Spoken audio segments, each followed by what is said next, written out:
All right. Also, do you know the name of it is Crane Commoners? Cool, cool. Like Crane Commons. Yes, sir. From yours truly. Um, so these episodes are all out of order. I'm not sure exactly which episode this is. Cool. Another episode in the books. I'm joined with Dylan Dukat.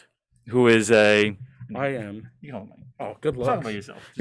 All right. Hi, I'm Dylan Dukat. I am a music education and composition double major who is also completing the performance certificate on horn. Um, I'm a senior, been here for too long. Um, Today but or in general? both. But it's wonderful to be on the Crane Commoners. All right. So Dylan, tell me about your. This is kind of a broad question. I hate asking, but like, tell me about your experience here. Like, what are like overall? How have you felt with being here as a student, learning music, learning everything under the sun here? Yeah, I think my Crane experience has been pretty fulfilling. I remember in my first semester, I was in symphonic band rehearsal with Dr. Brian Doyle, and one of the things he had mentioned was that we should all be very greedy with our education, and that was something I took to heart in my Crane experience. So I came in as only an ed major and really only ever aspired to be a teacher. That was kind of the one goal, the one narrow tunnel that I was going to put myself down. I was going to be a high school band director. Uh, and as I started to experience Crane and start to see other aspects of the school, they were all aspects I wanted to be a part of. So I joined the Potsdam Music Business Club. Eventually, I became treasurer of that club and got to have a hand in running those operations. In my second semester at Crane, I then joined the composition studio, which is, I think, one of the best decisions I've ever made. It's been so fulfilling to be able to use music to express myself and to give voice to some of the things that I can't put into words because I'm not always great with words. Being able to broaden my horizons and kind of see how all of these areas of the school interact with each other and how they intersect and create new experiences for my students. That I still do want to be a teacher, but now I can bring compositional experience into it. I can bring performance experience into it as I've been pursuing my performance certificate.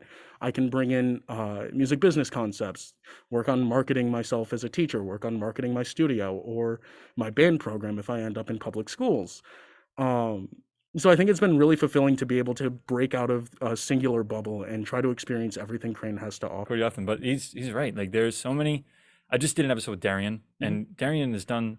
I think he's at one point had every major, Yeah. and it's like there's something that's holding you back from doing that because you're getting such a wide variety of knowledge from all different things. Like you said, like marketing with music business may not be pursuing it, but like, boom, it's gonna help. May not be doing it anymore.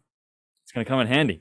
Right. And you said something too, like how you love seeing how all the different areas like kind of come together, and there is some overlap there. I feel like, but still, it feels in like the not to get all philosophical, but like there still feels like this divides between like you have like your wind players and your percussion, then you have your vocalists and you have the string players, and it's like sometimes you kind of cross in the in like the music ed world and some like PME and MTL, but like how does that work in like composition? Because you're probably with all different types of instrumentalists, vocalists, string players, and not that they're not I instrumentalists, but think one of the biggest things that sometimes people don't realize is just we're all very similar. That people kind of try to draw lines between, your winds and your brass, and you have your yeah, vocalists, and then you have your strings. We're all kind of, we're all Crane students. We're all musicians. That is the first and foremost of what we all are. And instead of being a dividing force, that's kind of a unifying gesture that we're all in this together.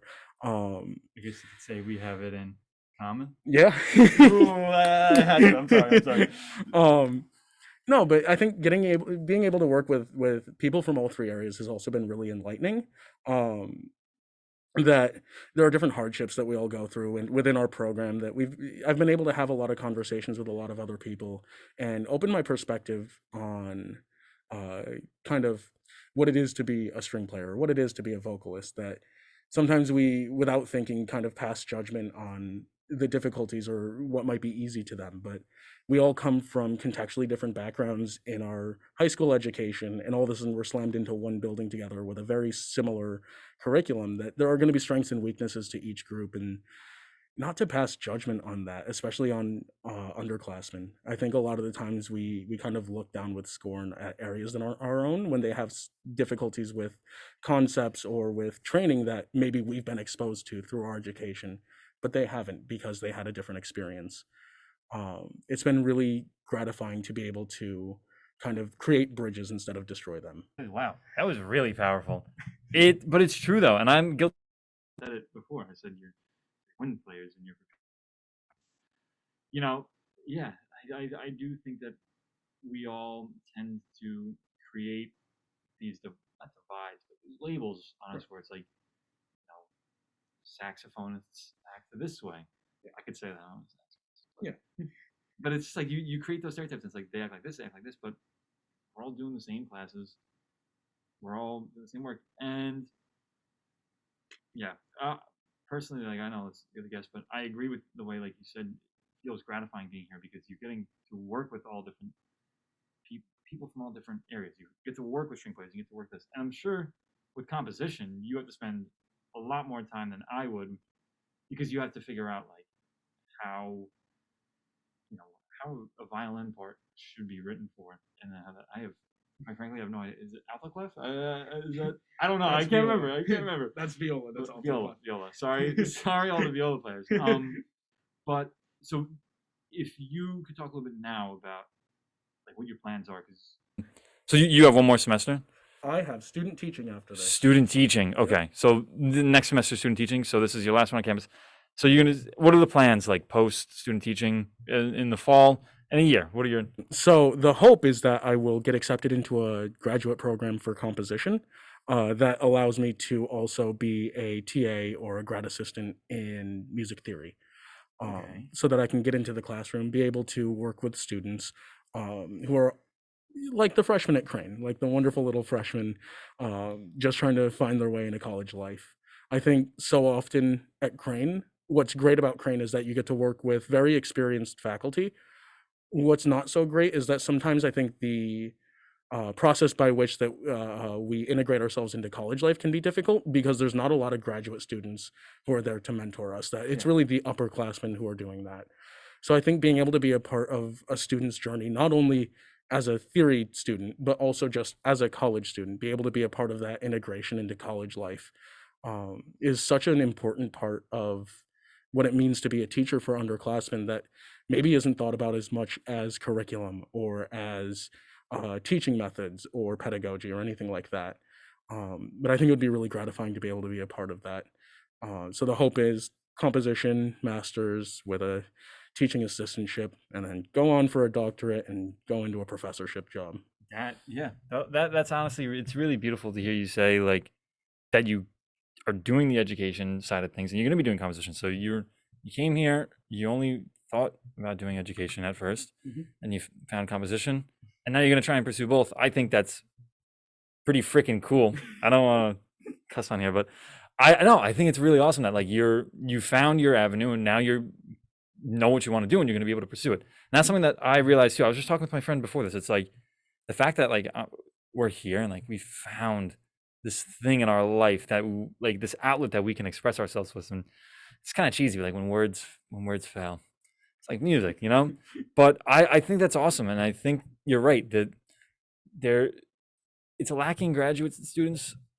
I know there's a couple, and I don't know how to what the issue with that is. Like I don't know if it's a thing that just people tend to want to go somewhere else because it is Potsdam, and it's like it's location based, not like the school. It's just saying it's location based. Yeah. People tend to want to go, somewhere else, but it's tricky. It's tricky. All right, so let's talk about why you picked A145. Yes, because the point, the guest picks the place we do, trying to get all the little corners of Crane, and it obviously had some impact or some meaning to you. Do you want to talk about that a little bit? Yeah. So a little bit ago, I was rambling about kind of those first experiences that we have in college and how important those are for us. A145, this beautiful room here, was the first room that I ever sat down in as a college student. It was the first room that I ever had a class in. And I think when I came into college, I was a few things. I was very underconfident, I was very reserved, and I was very afraid.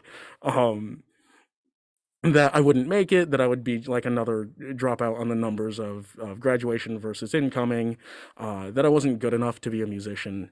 And this was kind of the room where I started to build that confidence and started to realize that, hey, maybe this is a path that I can follow. I was learning theory in here under Dr. John McGinnis. He was one of the people who I had talked to when I was originally thinking about adding composition as a second major. And he was actually one of the first professors to find out when I added it and officially got into the program for the following semester. And he would always joke around with me whenever we had composition projects at the end of the year, like, oh, here comes the composer. But being able to already have that title with someone who was a very accomplished and present musicologist in the world, being able to already have that title of composer with him before I'd even started studying, I'm not sure that he knew exactly how much that meant. But for me, that was a big moment of, I can do this. I can make it to the end. I can see myself getting through college and going through music and keeping it in my life for the rest of my life as a career. Whereas when I had first sat down in here, I don't think I saw that in myself. So it means a lot to be back in here. I haven't had a class in here since freshman year, so being able to come back, sit down, and kind of take in the room has been super meaningful. Yeah, I don't think I've also had a room in here either since freshman year. I only had it for the first semester of theory, but like he said, there are a lot of faculty and professors here who have faith in us, and it's like sometimes when you hear that, it means a lot. Like this gentleman right here doing mouthpiece exercises, Dr. Grev. Shout out to Dr. Grev. He's done similar to how Dr. McGinnis did it for you.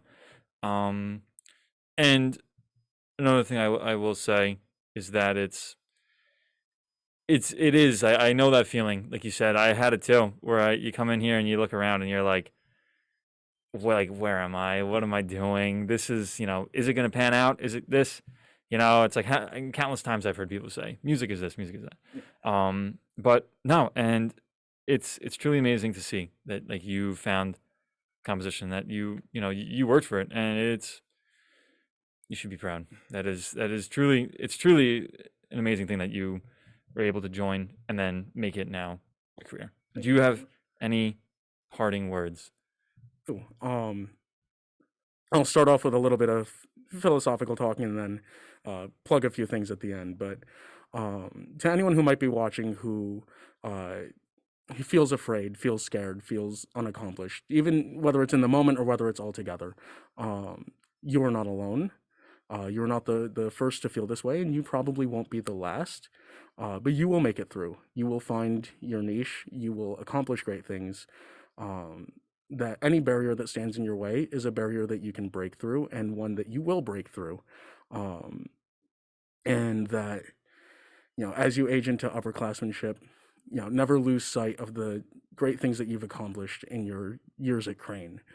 Take time to look back, to pull out old rep that maybe you couldn't play when you came in, and just take a second to see how easy it is now. Or maybe it's not easy, and maybe you're still in the process, but it will become easier. And I think if we can look at those bigger steps in retrospect, it'll help us give ourselves a little more confidence in where we are now as opposed to where we were when we came in. That a lot of music is so incremental. We kind of lose sight of the big picture when it comes to how much we've grown and improved in our time here. So always hold that with you and carry that through the rest of your time at Crane and beyond Crane too. When you're working either as an educator in the music industry, as a performer, as a composer, or whatever avenues life may take you in, even if they're not music. Just carry with you that you will do great things with whatever path you're on. Um, a few quick plugs. If you're interested in my compositions, you should come down to my composition recital October 30th, in case that hasn't passed yet. Um, October 20th at 3:45 in Snell. And if you want to hear me play some music, November 20th at 3:45 in Snell. They're both Saturdays, a bit less than a month apart. So in case the publishing date is before either or both of those, some plugs to fill the rest of the time. Should be before. Okay. Check them out, Dylan. Thank you again. Thank you.